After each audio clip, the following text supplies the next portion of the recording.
If you are not good in economics, if you are not good in policy making, if you are not good in macroeconomics, if you are not good in mathematical economics, if you are not good in labor economics, if you are not good in monetary economics. Do subscribe. please like and share our video. and subscribe and press the bell icon for the further videos.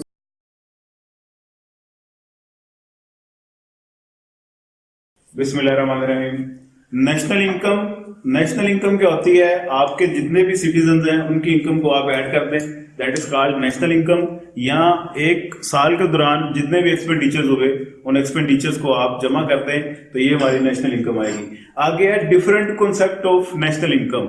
ये इसके 6 concept हैं: gross domestic product, gross national product, net national product, national income, personal income और disposable personal income. इसके 6 concept हैं, ये ध्यान से आपने समझना है इसके कॉन्सेप्ट। सबसे पहले आप हेडिंग दे लें जीडीपी की, ग्रॉस डोमेस्टिक प्रोडक्ट। ये मैं आपको बताता हूं क्या होती है। जीडीपी ग्रॉस डोमेस्टिक प्रोडक्ट, ये जैसा कि नाम से ही पता चल रहा है, एक साल के दौरान आपके डोमेस्टिकली जितने भी प्रोडक्शन हुई, आपके मुल्क की बाउंड्री, उस बाउंड्री के अंदर रहते हुए एक साल के दौरान आपने जितनी भी गुड्स एंड सर्विसेज प्रोड्यूस की, उसे आप कहते हैं जीडीपी। फॉर एग्जांपल, आपके मुल्क की बाउंड्रीज ये हैं, इन बाउंड्रीज के अंदर एक साल के दौरान आपने जितनी गुड्स एंड सर्विसेज प्रोड्यूस की, इसकी प्रोडक्शन को आपने ऐड कर लेना है। ठीक, तो इस प्रोडक्शन को बोलेंगे ग्रॉस डोमेस्टिक प्रोडक्ट। क्लियर होगी बात? इसकी डेफिनेशन लिखवाने लगा, लिख लें जीडीपी की। GDP is the sum of all production that are produced within the boundaries of a nation, within the boundaries of a nation during 1 year. Clear होगी बात? इसका फार्मूला आप लिखें, ये होता है C plus I plus G plus NX, where C is consumption, I investment, G government expenditures and next net exports।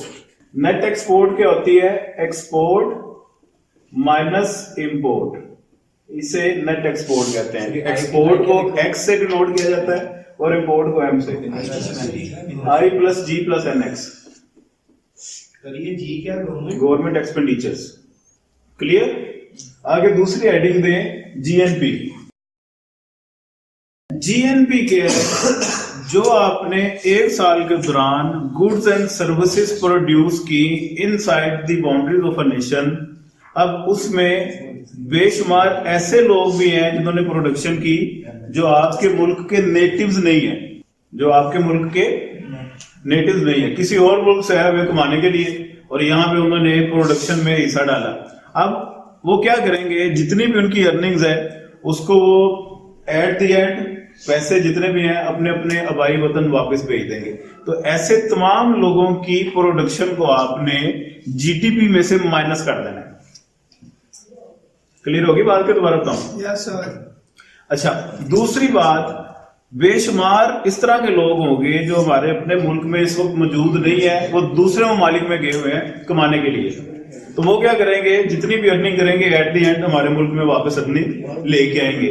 तो ऐसे तमाम लोगों की अर्निंग को आपने ऐड कर लेना है। ठीक, इसे कहते हैं अब्रॉड इनकम। अब्रॉड इनकम आपने ऐड की और फॉरेन इनकम आपने माइनस की। किसमें? जीडीपी में। तो आपके पास जो रिमेनिंग अमाउंट बचेगी that is called GNP. GNP क्या है? इसका formula GDP minus foreign income plus abroad income.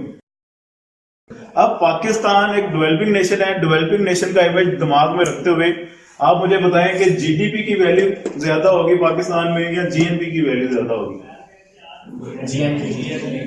क्यों? डेवलपिंग नेशन जितने भी हैं वहां पे बाहर जाने वाले लोगों की तादाद ज्यादा होती है। इसका मतलब अब्रॉड इनकम जो प्लस हो रहा है पोर्शन, ये अमाउंट ज्यादा होगी। और बाहर से यहाँ आने वाले लोगों की तादाद हमेशा कम होती है, तो माइनस होने वाला पोर्शन कम होगा। तो एट द एंड वेटेज इसको ज्यादा मिलेगा, जीडीपी में वैल्यू ऐड होगी, तो जीएनपी की वैल्यू इंक्रीज कर जाएगी जीडीपी में। तो डेवलपिंग नेशन में जीएनपी की वैल्यू हमेशा ज्यादा होती है, और डेवलप्ड नेशन लाइक अमेरिका वहां पे जीडीपी की वैल्यू फिर ज्यादा होगी, क्योंकि वहां पे आने वालों की तादाद ज्यादा है और उनके मुल्क से दूसरे ममालिक में जाने वालों की रेशियो जरा कम होगी। क्लियर होगी बात?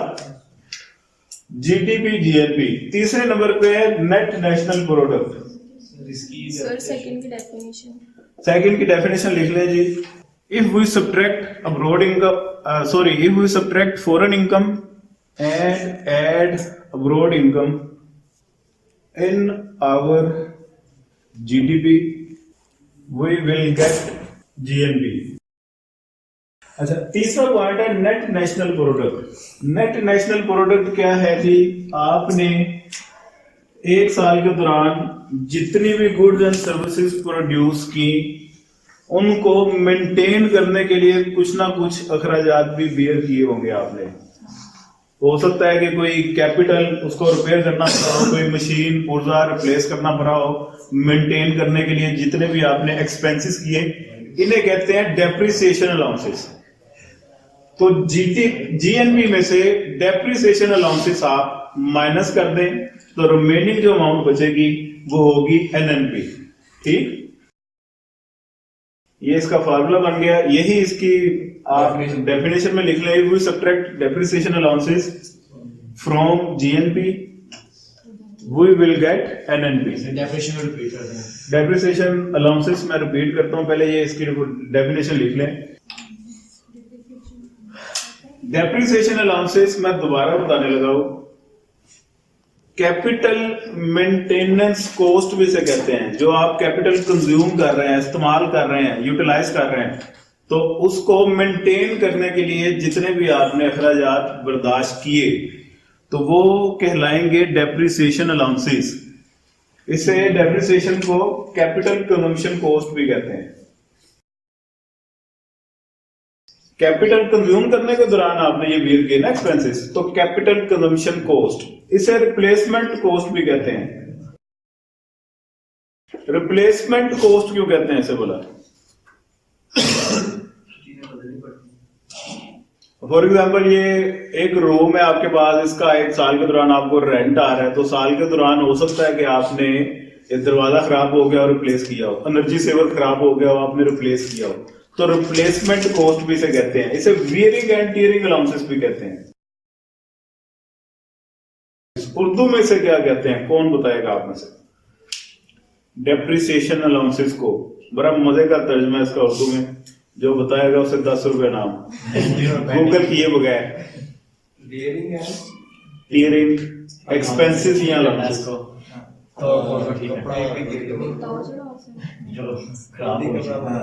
तोड़ फोड़ को ठीक करने के लिए उतार चढ़ाओ, ये मैं वैसे भी बता रहा हूँ, लिखे हैं। और क्या जी हो सकता है इसका तर्जुमा? इतने पैसे लग जाएंगे हॉस्पिटल में, वो वाला ढेर नहीं है। मरम्मत का खर्चा। मुरम्मत का खर्चा। और जी क्रैक को ढूंढना और उसको ठीक करना। स्यापे स्यापे आगे जीनत मुद्दा पाएगा किसी चीज का एक्सपेंस करना सर। इसको उर्दू में कहते हैं शिकस्तो रेत पर उठने वाले अखराजात। अल्लाह अकबर। 10 मिनट काम थी। शिकस्तों की बातें लिखें। शिकस्तो नहीं, शिकस्तो रेत पर उठने वाले अखराजात। तीनों को समझिए ना। आगे है नेशनल इनकम। नेशनल इनकम क्या है? एनएनपी में से आपने इनडायरेक्ट टैक्सेस माइनस कर देने। अब टैक्स दो तरह के होते हैं, कौन कौन से भला? डायरेक्ट और इनडायरेक्ट। इन दोनों में फर्क क्या है? आप जाके फाइल करते डायरेक्ट टैक्स जो डायरेक्ट गवर्नमेंट हमें नोटिस भिजवाती है और हमने डायरेक्ट गवर्नमेंट को पे करना होता है, बीच में कोई थर्ड पार्टी इन्वॉल्व नहीं है। जीएसटी प्रॉपर्टी टैक्स हो गया, हमारी प्रॉपर्टी के ऊपर गवर्नमेंट की तरफ से नोटिस आता है, गवर्नमेंट को हमने पे कर दिया। इनडायरेक्ट टैक्स बीच में हम डायरेक्ट गवर्नमेंट को नहीं देते, थर्ड पार्टी इन्वॉल्व होती है, उसको हमने पे किया, वो आगे से तीसरे हाथ में जाके गवर्नमेंट को पे करता है, तो इसे कहते हैं जीएसटी। ये इनडायरेक्ट टैक्स है। क्यों? मिसाल के तौर पे टपाल दानेदार पत्ती आप लेने जाते हैं, उसके ऊपर जीएसटी इतने परसेंट है, 10 रुपए या 15 रुपए, और उसके बाद रिटेल प्राइस इसकी वो बन जाती है 140 रुपए। तो 140 रुपए जो आप पे करके आते हैं वो टैक्स आप उसमें इंक्लूड कर रहे हैं, वो आपने डायरेक्ट गवर्नमेंट को तो नहीं दिया, लेकिन वो तीसरे हाथ जाके गवर्नमेंट के पास जाएगा, हो सकता है वो दुकानदार जाके गवर्नमेंट को पे करे। तो इनडायरेक्ट टैक्स जितने भी हैं आपने एनएनपी में से वो माइनस कर देने, प्लस सब्सिडी आपने ऐड कर देनी है। सब्सिडी क्या होती है? खाद का बस दो हाँ, हुकूमत प्राइस में जब जो रिलीफ दे देती है अपनी तरफ से तो बन जाती है सब्सिडी। आजकल किन किन प्रोजेक्ट्स के ऊपर, ये आमतौर पे खाने पीने की जो चीजें होती हैं जरूरी नीड्स जिन्हें नेसेसिटीज कहते हैं, स्टोर पे सर उनके ऊपर दी जाती है नेसेसिटीज के ऊपर सब्सिडी। यूटिलिटी स्टोर में मिलती है कीमतों पे रिलीफ, मिसाल के तौर पे बाहर 65 रुपए किलो चीनी है, यूटिलिटी स्टोर पे आपको मिलेगी 60 रुपए, तो पर केजी 5 रुपए की हुकूमत क्या कर रही है? सब्सिडी दे रही है। तो किसी भी यूटिलिटी स्टोर में आप चले जाए तो सब्सिडी मिलना दूर की बात है, वहां पे आपको कोई चीज नहीं मिलेगी। मतलब डिस्काउंट। जैज कैश का उन्होंने वो कार्ड निकाला, तो मुझे मैसेज आया कि आप जैज कैश का कार्ड इस्तेमाल करें किसी भी पेट्रोल पंप पे जाके तो 10% कैश आपको वापस मिल जाएगा। तो ये कोई भी प्राइवेट इदारे ऑर्गेनाइजेशन ये भी प्रमोशन वगैरह निकालती रहती हैं सब्सिडी की। और इसके अलावा क्या एग्जांपल हो सकती है? ये तो खाने पीने की आपने बता देना, यूटिलिटी स्टोर, रमजान पैकेज में आटा, ये जितने भी रमजान बाजार लगते हैं, सस्ते बाजार लगते हैं, इसमें आमतौर पर सब्सिडी मिलती है। आटे का थोड़ा 800 का है तो रमजान बाजार में आपको मिलेगा 400 का। तो खाने पीने के अलावा किसी प्रोजेक्ट में भी हो सकती है सब्सिडी। सर मेट्रो में है, मेट्रो में है 20 रुपए था पहले इसका पर पर्सन फेयर, अब इंक्रीज हो के कितना हो गया? मेट्रो का किराया कभी सब कितना सब 30 मैंने निशाना किया बस 30 अब 30 रुपए हो गया है। लेकिन 30 रुपए के बावजूद एक बड़ा हिस्सा गवर्नमेंट पे कर रही है, तो वो गवर्नमेंट अपने पल्ले से जो पैसे डाल रही है वो आवाम को दे रही है सब्सिडी। समझ लग गई है बात? तो ये जो हम टैक्स देते हैं, डायरेक्ट हो इनडायरेक्ट टैक्स हो, उसको फिर गवर्नमेंट यूटिलाइज कहां पे करती है? वो सब्सिडीज देती है। सब्सिडीज के अलावा भी इसके कुछ और फॉर्म है, वो सैलरीज हो सकती है, ट्रांसफर पेमेंट्स हो सकती हैं, आगे जाके आएगा इस पर्सनल इनकम में, वो मैं बताता हूँ। नेशनल इनकम तक बात क्लियर? तो ये इसका बना लेंगे, if we subtract indirect taxes and add subsidy in NNP we will get national income. आगे यहां तक 5वां point personal income. Personal income क्या है जी? नेशनल इनकम में ये ध्यान से समझ लें जरा पॉइंट। नेशनल इनकम में आपने सोशल सिक्योरिटी कंट्रीब्यूशन ये माइनस करना है, कारपोरेट टैक्सेस ये माइनस करने हैं, अनडिस्ट्रीब्यूटेड प्रॉफिट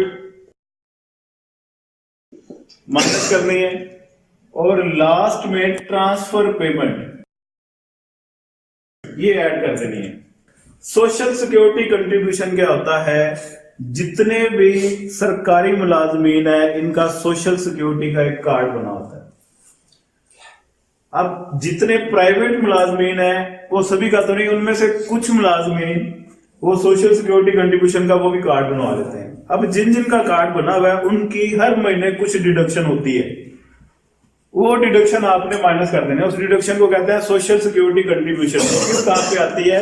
आपको जो ये जो मेडिकल फैसिलिटीज वगैरह दी जाती हैं, कोई आपके ये जो अजीज करीबी हैं, पेरेंट्स हो गए, आपकी वाइफ या बच्चे आपके, या आप खुद, कोई इंजरी हो जाए, कोई बीमारी आ जाए, तो आप वहां से ट्रीटमेंट करवा सकते हैं। इनके सोशल सिक्योरिटी के हॉस्पिटल बने होते हैं, तो वहां से आपको मेडिकल फैसिलिटीज मिलती हैं। उसकी बाद में हर माह आपकी सैलरी में से एक पोर्शन डिडक्ट होता है, उस डिडक्शन को बोलेंगे सोशल सिक्योरिटी कंट्रीब्यूशन। क्लियर होगी बात? Yes sir. कारपोरेट टैक्स, ये भी आपने माइनस करने हैं। कारपोरेट टैक्स क्या है? जितने भी कारपोरेशन हैं इसके ऊपर एक लिमिट से तजावुज जब कर जाए प्रॉफिट, उस एक्सीडिंग प्रॉफिट के ऊपर आपने टैक्स पे करना होता है, उस टैक्स को बोलेंगे कारपोरेट टैक्स। तो आपने कारपोरेट टैक्स भी माइनस कर दिया। तीसरे नंबर पे आपने माइनस करना है अनडिस्ट्रीब्यूटेड प्रॉफिट। अनडिस्ट्रीब्यूटेड प्रॉफिट क्या होती है? बेशुमार ऐसी ऑर्गेनाइजेशन है जहां पे 100% प्रॉफिट डिस्ट्रीब्यूट नहीं कर दी जाती, कुछ पोर्शन अपने पास स्टोर कर लिया जाता है।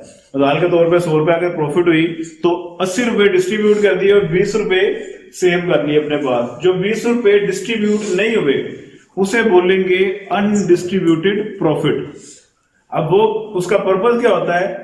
खुदा न खास्ता कल को कोई नागानी आफत आ गई, कोई फ्लड आ गया, कोई जल्जला आ गया, या कोई इस तरह के हालात बने, कोई वार थ्रेट हुआ, तो हम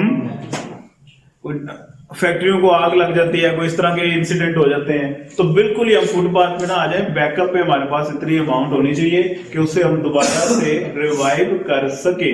तो इस पर्पस के लिए जो प्रॉफिट का शेयर डिस्ट्रीब्यूट नहीं किया जाता उसे कहते हैं अनडिस्ट्रीब्यूटेड प्रॉफिट। क्लियर होगी बात?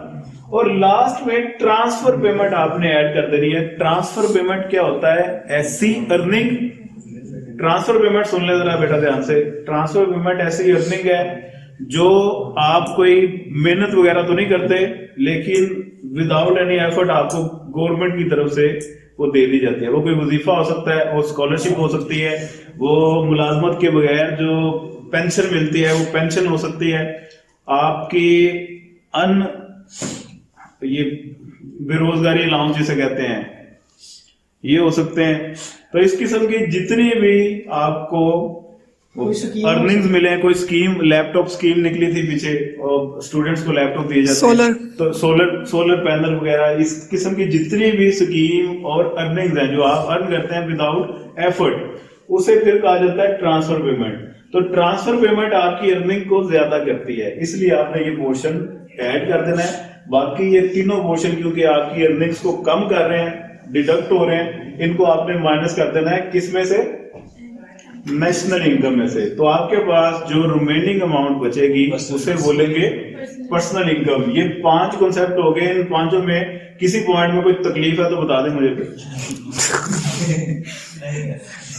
नहीं है? क्लियर? फिर सोच लें, अगली क्लास में मैंने ये बातें सुन लेनी है।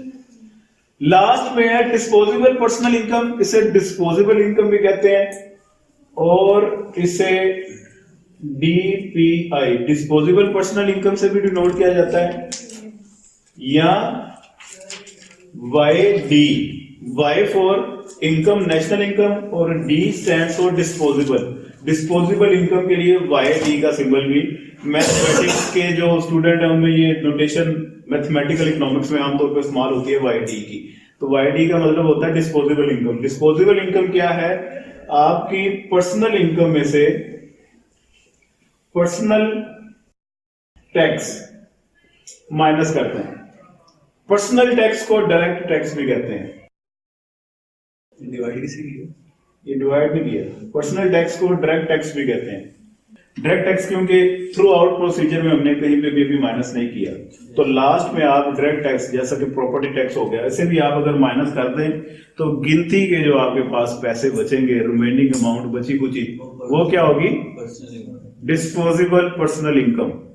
क्या होगी? Disposable personal income. अब ये पैसे आपकी अपनी अमानत है, इसमें ना तो आपने कोई डिडक्शन करनी है, ना ही आपको कोई इसके ऊपर वजीफा मिलना है, स्कॉलरशिप मिलती है। तो ये अब आप इसको चाहे अपनी मर्जी से कंज्यूम करें, चाहे सेव करें, इसके ऊपर कोई आपको पूछेगा नहीं क्योंकि टैक्स वगैरह भी आपने इसके ऊपर दे दिए हुए हैं।